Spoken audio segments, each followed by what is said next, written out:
Meu nome é Narayana Teles Caetano Silva, eu moro em Vitória, Espírito Santo, e sou graduanda de Artes Visuais na UFES. Esse vídeo é sobre o projeto de pesquisa do qual eu faço parte, chamado Desenho na Esquina, Performatividade, Suportes e Processos de Criação, orientado pela professora Cláudia Maria França da Silva, docente do curso de Artes na UFES, e eu fui uma das estudantes que a professora convidou para coescrevermos esse artigo. A presente proposta apresenta um fragmento do subprojeto de pesquisa em curso em nível de iniciação científica, chamado Decolonizando os Quadrinhos. Entende-se decolonial como uma área do debate pós-colonial que investiga como os processos históricos de colonização ainda interferem estruturalmente na cultura, na sociedade e na sua própria episteme. O decolonial também expressa a demanda de resgate daquilo que foi perdido, com a consciência de que esse resgate muitas vezes é impossível, dado o epistemicídio ocasionado pela colonização e escravidão. Assim, o debate decolonial é também um exercício de recriação, com o esforço de superar e transcender a colonização. A escolha pela narrativa decolonial se dá pelo meu lugar de fala, uma mulher artista e brasileira da universidade pública, com raízes étnicas indígenas, negras e europeias, filha de retirantes nordestinos, mas que nasci e resido no Sudeste. A escolha pelos quadrinhos vem da minha experiência no curso de cinema, onde me especializei em roteiro, storyboard e fotografia, além de sempre ter sido fã de quadrinhos. Foi esse meio que abriu as portas para minha relação com o desenho e as narrativas,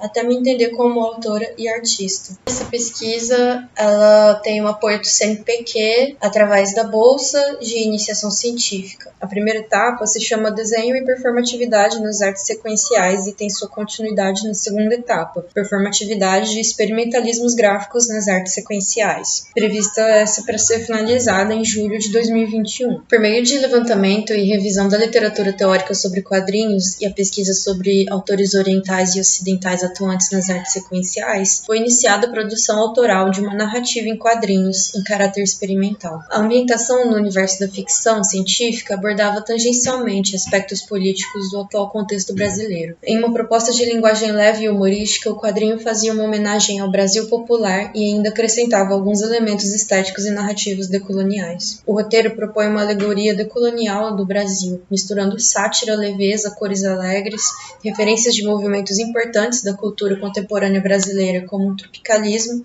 e também uma homenagem ao afrofuturismo por também ser um debate pós-colonial. No entanto, a pandemia e o isolamento social começaram no auge do processo de criação dos quadrinhos, que consiste na parte experimental da pesquisa. Até então, havia uma remota possibilidade de desdobramento da narrativa, mas essa continuidade manteria como eixos as cargas cromáticas iniciais, alegres e o humor satírico. O contexto da pandemia trouxe novos questionamentos sobre essa estrutura, roteiro, bases cromáticas, desenvolvimento das personagens.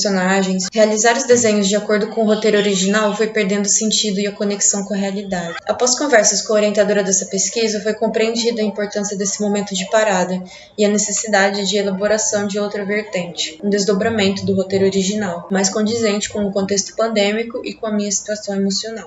No que diz respeito à narrativa em quadrinhos, consideramos os modos distintos de organização do tempo, fornecidos por quadrinhos ocidentais e orientais. Essa noção de tempo é analisada pelas transições quadro a quadro, um dos elementos fundamentais que definem o quadrinho como arte sequencial. Cada escola tem suas tradições pictóricas literárias, e isso também se expressa nos tipos hegemônicos de transições temporais de cada quadrinho. O isolamento social tem provocado diversas transformações em nossas noções de tempo. Uma vivência maior do tempo psicológico, reminiscências, sensações de déjà vu ou até alucinações. No entanto, também vivemos experiências e percepções distintas do que está perto e do que está longe. Comecei a perceber a influência fundamental do espaço nas transições e intervalos durante o desenvolvimento do segundo roteiro, tal como nas obras orientais, que já eram um traço forte na fase anterior. Tal premissa narrativa mostrou-se mais adequada para essas mudanças de roteiro e caracterizações, articulando-se com mais profundidade no segundo roteiro. O desdobramento em curso altera o humor da narrativa anterior, que é substituído por uma atmosfera obscura e misteriosa, como se houvesse um existencialismo austero em alguns quadros composicionais, e outros que chegam à abstração das formas e representação dos personagens. Embora sejam mantidas as referências iniciais, autores orientais e ocidentais fora dos padrões comerciais, o clima melancólico e soturno é emprestado dos estilos de David Lynch e Lovecraft de um lado e Octavia Butler do outro.